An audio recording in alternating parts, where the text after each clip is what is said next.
Good afternoon. I'm sorry that Steve and I can't be there with you, but we thought we'd just share with you what Swandro looks like as it's being lost to the sea. So in this talk, I'm going to talk about the archaeology of the Swandro project, a little bit about the issues of coastal erosion on sites like this and what we can do about it, and then how we try and disseminate that information. So Swandro is a coastal erosion site, as you can see. It's actually an Iron Age village in origin. Well, actually, there might be something earlier than that as well, but there's certainly an Iron Age village. You can see a monumental roundhouse here in the on the beach with these outer walls, a series of outer walls, and then a whole series of other buildings eroding along that coastline. And in fact, this site may go back beyond the Iron Age, and it certainly goes forward into the Late Norse period. There are two Norse longhouses overlying the Iron Age archaeology, which were excavated in the 1970s by Sigrid Calland. As well as understanding the archaeology and recording it before it disappears, we're trying to document how that archaeology is being lost. And one example is if I show you a series of recordings of pictures of the site over the years. So this is what the roundhouse looked like when we exposed it in 2011. You can see these whole series of outer walls of different dates here, quite solid and quite good looking. If you just look at these two, or this set of stones here that form a triangle, this is 2015, and there are those same stones. Not only have stones been lost from around them, but you can see that all the other stones in the walls are looking rounded and eroded. And moreover, some of these walls, which were quite level in when we first saw them, are starting to slide and tip outwards. One of the good things, one of the few good things about having 2 years when we couldn't excavate this site, is that we've been able to look at the data we had gathered, the geophysics and the radiocarbon and the finds and animal bones and so on. And this is one of the plots produced by Chris Gaffney and Tom Sparrow at University of Bradford, showing this is resistivity. And you can see here in the center the big roundhouse and all this concentration of buildings around it. But interestingly, a whole series of other roundhouses focused on that building and coming out onto the beach. And there's the Norse buildings again. But the other thing from the geophysics, which explained a lot, is that there's actually a huge stone-lined ditch that runs around the entire site.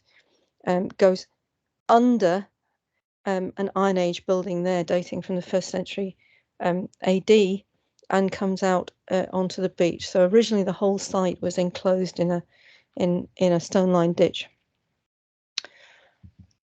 The other geophysics data such as this is earth resistance tomography. So think of it as a series of slices through the whole settlement mound from close to the sea to inland, explains quite a lot about some of the phenomena we'd seen on the site. There was a whole series of springs that come out of the site and run down onto the beach, and the Iron Age well in the center of the site actually refills with fresh water all the time. And what this shows us is here's the chunk of the archaeology sitting close to the surface. But beneath that, there's an aquifer. There's a huge body of water sitting right underneath the site. And so this is another aspect of the erosion of the site. Not only have we got the tidal inrush and withdrawal day on day, wave on wave, but we've also got water running down under the site and into the sea. And so between them, they're taking away all the finer particles from the lower deposits of the site. This is what the site looked like when we left it in 2019. Here's the central monumental building. Here's its outer wall going round and under the beach there. It has this wonderful passageway that has been altered several times, as you can see, to make it longer and more impressive.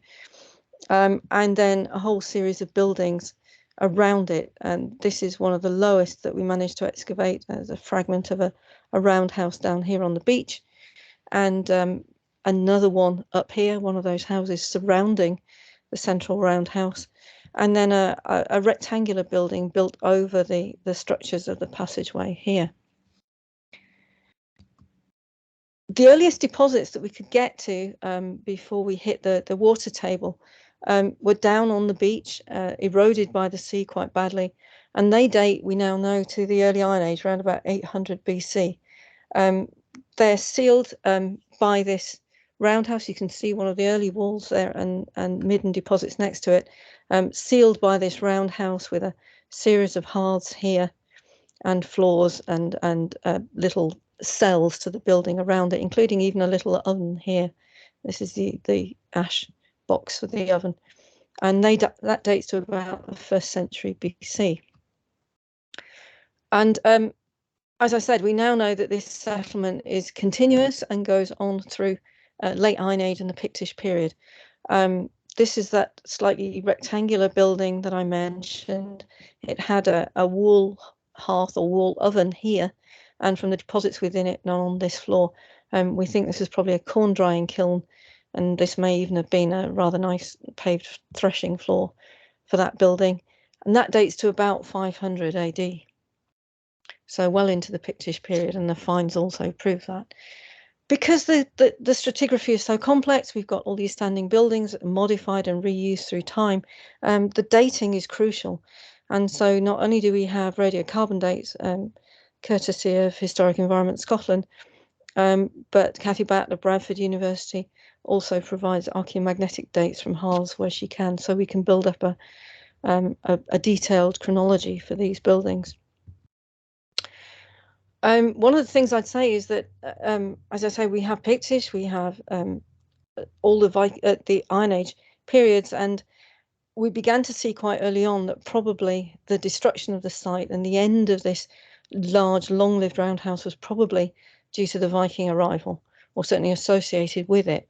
And one of the things we found was that the passageway was full of rubble and destruction, and on top of it there was a series of deposits, including some heavily butchered sheep bones, 2 semi-articulated cats, and this coin, which is of a Northumbrian king. It's a stiker of Enred, and probably dates from the first part of the 9th century, or does date from the first part of the 9th century AD.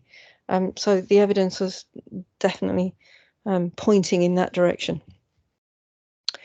Of course, a site like this, we can't plan by normal methods, so we had to go for photogrammetry as a way of recording and planning all these different levels and heights.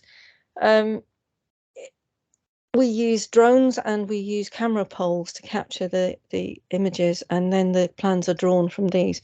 And of course, the other advantage of this is it's a lot quicker than putting out a grid and planning frames and so on. And it's also got to be 3-dimensional because the site is 3-dimensional.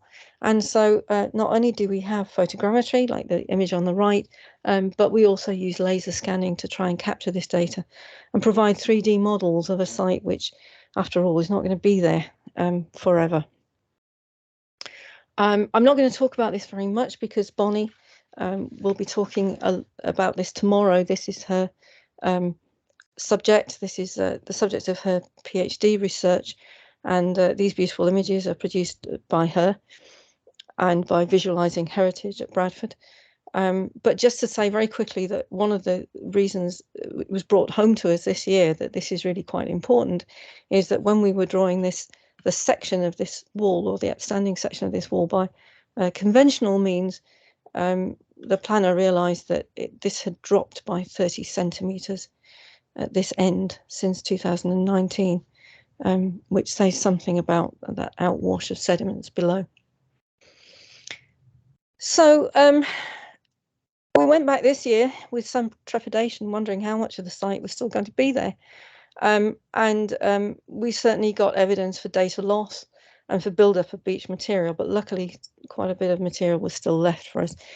You can perhaps just make out the tarpaulins here covering the lower part of the site.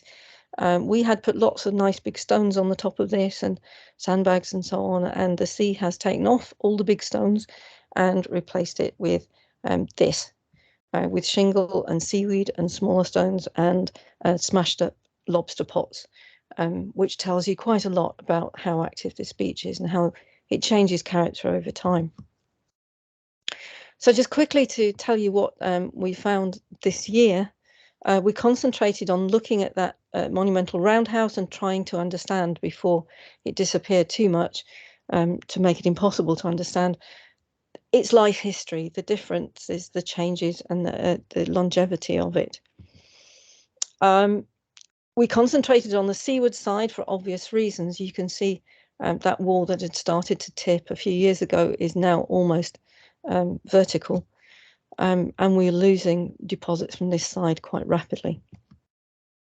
Nevertheless, we've managed to get a lot of information from that. You can see here's the passageway again coming through, and although we've lost quite a lot of evidence on this side, we still have some remaining floor surfaces there, and you can see the rebuilds. And so, for example, this is a doorway that has been blocked in that passageway. It's just there where the upright is, and if we look what's beyond it, there's this room that we call structure 5 that we've been excavating.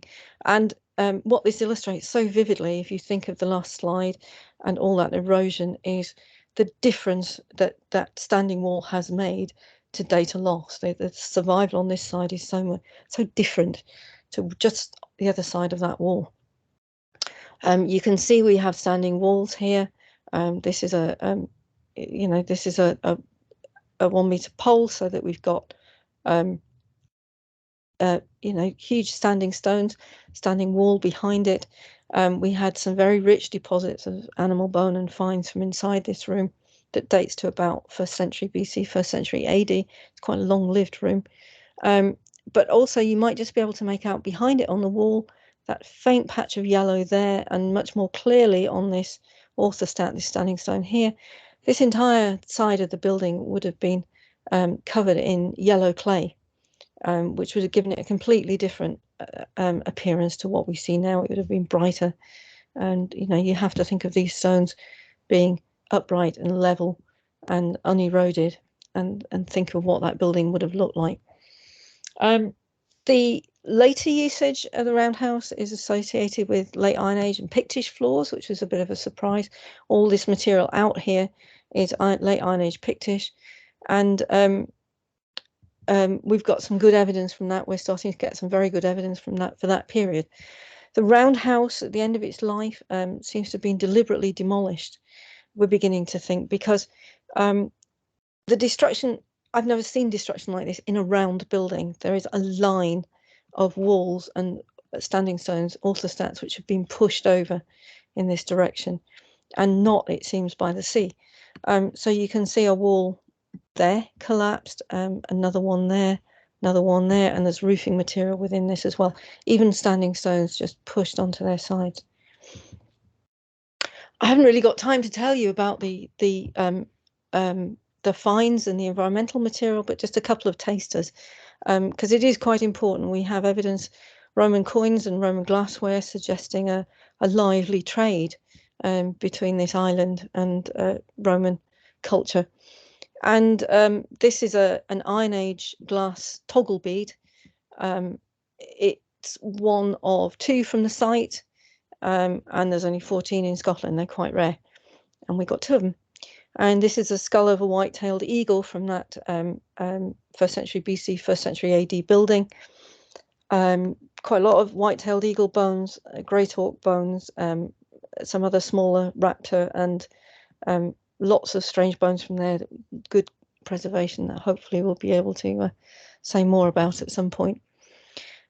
The last thing I want to say is something about the other reason that we do this, and the other side of what we do is training the next generation of archaeologists to understand the complexity of sites like these and the issues around them and how to deal with them, and also, of course, to inform the public about the site's archaeological importance and the issues around coastal erosion and climate change. This is Dr. Jerry McDonnell standing in the Iron Age smithy, and in front of him that's an Iron Age anvil in situ. We have living history people as well. who come to site and demonstrate craft skills, replicate objects to show to people so they can handle the objects as they're found, and provide a more interactive experience than we can just from the site tours. And we also have community engagement events for visitors and for islanders to help provide that connection to the heritage, we hope. And of course, these days, social media. So the Swanndro Trust has its own website and blog that you can look at and see some of the things we've found. And we're very grateful this year to Dig It Scotland, who commissioned an artwork in response to the coastal erosion at Swanndro, and are publicising that at the moment. And that's a great help. But of course, we couldn't do any of that without these people, some of whom you will recognise, and all those people who support us with money and bodies and all the other ways. Okay, thank you very much.